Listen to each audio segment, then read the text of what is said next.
மார்கழி மாதம்னாலே விசேஷம்தான். மார்கழி திங்கள் மதி நிறைந்த நன்னாள். கவியரசு கண்ணதாசன் அவர்களும் தன்னுடைய பாடல்களில் மாதங்களில் அவள் மார்கழி அப்படின்னு பாடினாங்க. இப்போ நாம் இருக்குது குருவாயூர் கோயிலில் தான். மார்கழி மாதம்னாலே விசேஷம்தான். அதில் இன்றைக்கி குசேலர் தினம். கோயிலில் பக்தர்களோட கூட்டம் அதிகமாக இருந்துச்சு.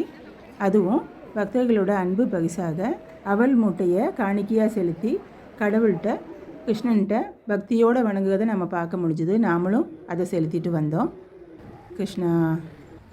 இப்போ நம்ம பார்க்கக்கூடியது கோயிலுடைய என்ட்ரன்ஸ், அதாவது முகப்பு பகுதி. இதில் கருட வாகனம், குசேலரோட சிலை, அதுக்கு முன்பு அடுக்கடுக்காக வச்ச விளக்குகளுக்கு நம்ம பார்க்க முடியுது. இன்றைக்கி குசேலர் தினம் இல்லையா, அதனால் இன்றைக்கி விசேஷ பூஜையும் பண்ணியிருந்தாங்க. இது போல் கோயிலுக்கு பார்க்க முடியாதவங்க நம்ம காணொலியை பார்த்து மனசாக வணங்கினாலே கடவுளோட அருள் நமக்கு கிடைக்கும்.